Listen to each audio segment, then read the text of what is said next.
Have you experienced discrimination in the workplace or when applying for a job? Hi, I'm Simon Dippenaar and I'm an attorney. One of the principal tenets of our Constitution is equality under the law.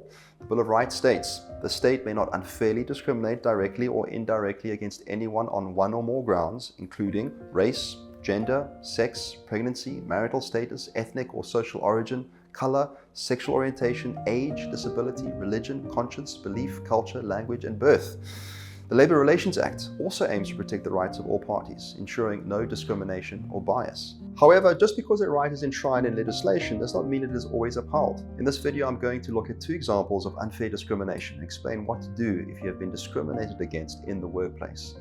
Employees are frequently treated differently, and this is acceptable if it is on valid grounds, such as different pay levels based on expertise, skills, and experience.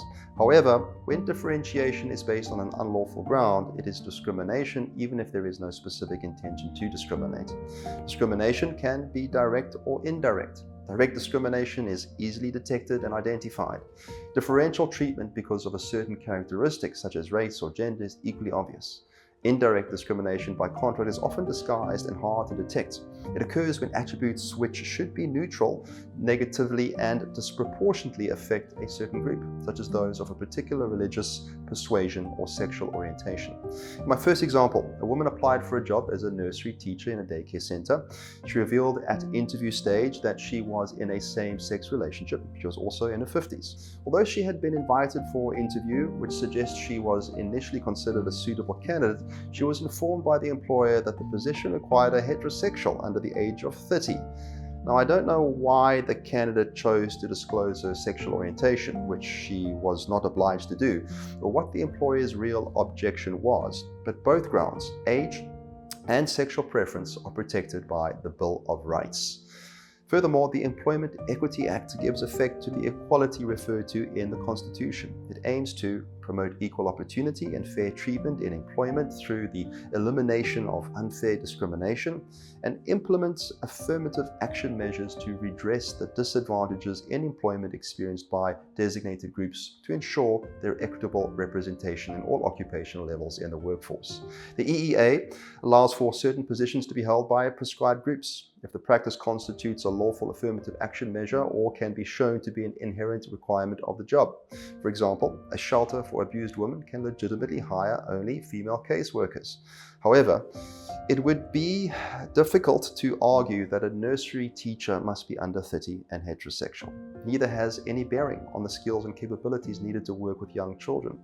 But the individual being discriminated against was not an employee. She was a job applicant. While the grounds for discrimination are clear, she does not have recourse under the EEA.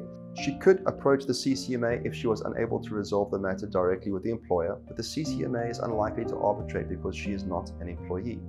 She would refer the matter to the Equality Court on the grounds of Sections 5, Subsections 1 of the Promotion of Equality and Prevention of Unlawful Discrimination Act, which deals with unlawful discrimination in all spheres of society.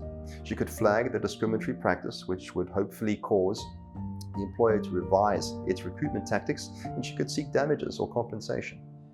My second example concerns disability, though it really addresses is discrimination based on the employee's appearance.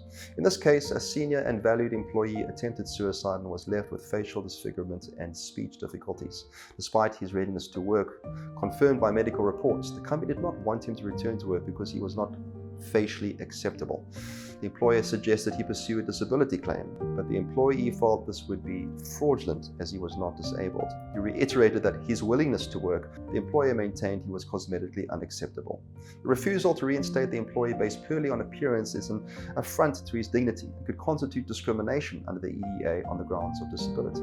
While the facial disfigurement may not clearly fit the definition of a disability, the employer's conduct appears discriminatory and attacks the employee's dignity.